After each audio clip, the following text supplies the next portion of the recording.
ಏ ಮಚ್ಚ ಹಾಯ್. ಏನಿಲ್ಲಿ ಇಲ್ಲೊಂದ್ ಕಡೆ. ಹಾಯ್ ಮಚ್ಚ ಹೇಳೋ, ಏನೋ ಅವಾಗ್ಲೇ ಸೀರಿಯಸ್ ಆಗಿ ಮಾತಾಡ್ಬೇಕು ಅಂತ ಕಾಲ್ ಮಾಡಿದೆ. ಮಚ್ಚ, ನಾನು ನಿನ್ ಮಕ ನೋಡಿ ಹೇಳಕ್ ಸ್ವಲ್ಪ ಭಯ ಆಗ್ತಾ ಇದೆ.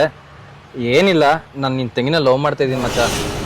ಲವ್ ಒಂದೇ ಅಲ್ಲ, ಮದ್ವೆನೂ ಆಗ್ತೀನಿ ಮಚ್ಚ. ನನ್ ತಂಗಿನ ಹೆಂಗ ಲವ್ ಮಾಡಿದೆ ನೀನು? ಅವಳ ಕ್ಯಾರೆಕ್ಟರ್ ನೋಡಿ ನಾನು ಸಿನ್ಸಿಯರ್ ಆಗಿ ಲವ್ ಮಾಡ್ತಾ ಇದೀನಿ ಮಗ. ಅದ್ ಸರಿ, ಮದ್ವೆ ಆದ್ಮೇಲೆ ಹೆಂಗೆ? ಹಂಗಲ್ಲ ಮಚ್ಚ, ನಿನ್ ತಂಗಿ ನಮ್ಮ ಅಮ್ಮನ ನನ್ನ ತಂಗಿನೆಲ್ಲ ತುಂಬಾ ಚೆನ್ನಾಗಿ ನೋಡ್ಕೊಂತ ಇದ್ದಾಳೆ, ತುಂಬಾ ಚೆನ್ನಾಗಿ ಮಾತಾಡ್ತಾಳೆ ಕೂಡ.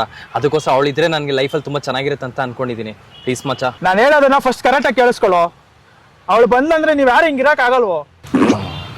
ನಿಮ್ ಮನೇಲಿ ಎಲ್ಲಾರು ಎಷ್ಟು ಖುಷಿಯಾಗಿರ್ತಾರೆ ನಂಗೆ ಚೆನ್ನಾಗಿ ಗೊತ್ತು ಮಚ್ಚ. ನಮ್ಮ ಅಮ್ಮನ ಎಷ್ಟು ಚೆನ್ನಾಗಿ ನೋಡ್ಕೊಂತಲ್ಲ ಮಚ್ಚ.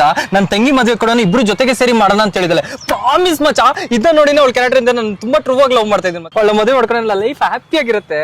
ಪ್ಲೀಸ್ ಮಚ್ಚ, ಪ್ಲೀಸ್ ಮಚ್ಚ. ನಿಮ್ಮ ಅಮ್ಮಗೆ ವಯಸ್ಸಾಗಿದೆ ತಾನೆ?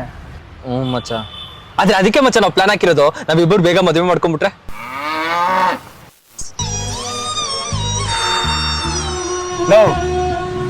ಬೇರೆ ಯಾರನ್ನಾಗಿದ್ರೆ ಕೊಟ್ಬರ್ತಾ ಇದ್ದ. ನೀನೋ ಮಚ್ಚ 17 ವರ್ಷದಿಂದ ಫ್ರೆಂಡು, ಅರ್ಥ ಮಾಡ್ಕೊಳ್ಳೋ. ನನಗೂ ಅರ್ಥ ಆಗುತ್ತೆ ಮಚ್ಚ, ಬಟ್ ನಾನು ನಿನ್ ತಂಗಿನೇ ಇಷ್ಟ ಬೀಳ್ತಾ ಇದ್ದೀನಿ ಮಚ್ಚ. ಪಾಪು ಕಣ ಅವಳು. ಯಾರೋ ಪಾಪು? ನಿನ್ ತಂಗಿ. ನಾವಿಬ್ರು ಫುಲ್ ಲವ್ ಅಲ್ಲಿ ಇರುವಾಗ ನಾನು ಪಾಪು ಅಂತೀನಿ.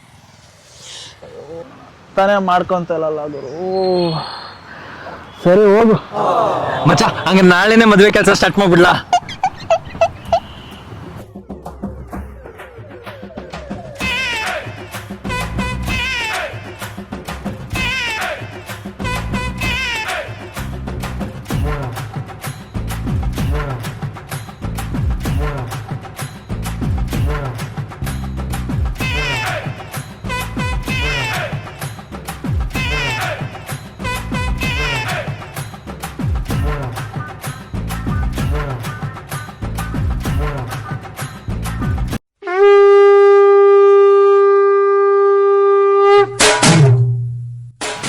ಪಾಪ ಮಗ ನಿನ್ ತಂಗಿ, ಹೋಗಿ ಹೋಗಿ ಅವನ್ಗೋಗಿ ಮದ್ವೆ ಮಾಡ್ಕೊಡ್ತಾ ಇದೆಯಲ್ಲ.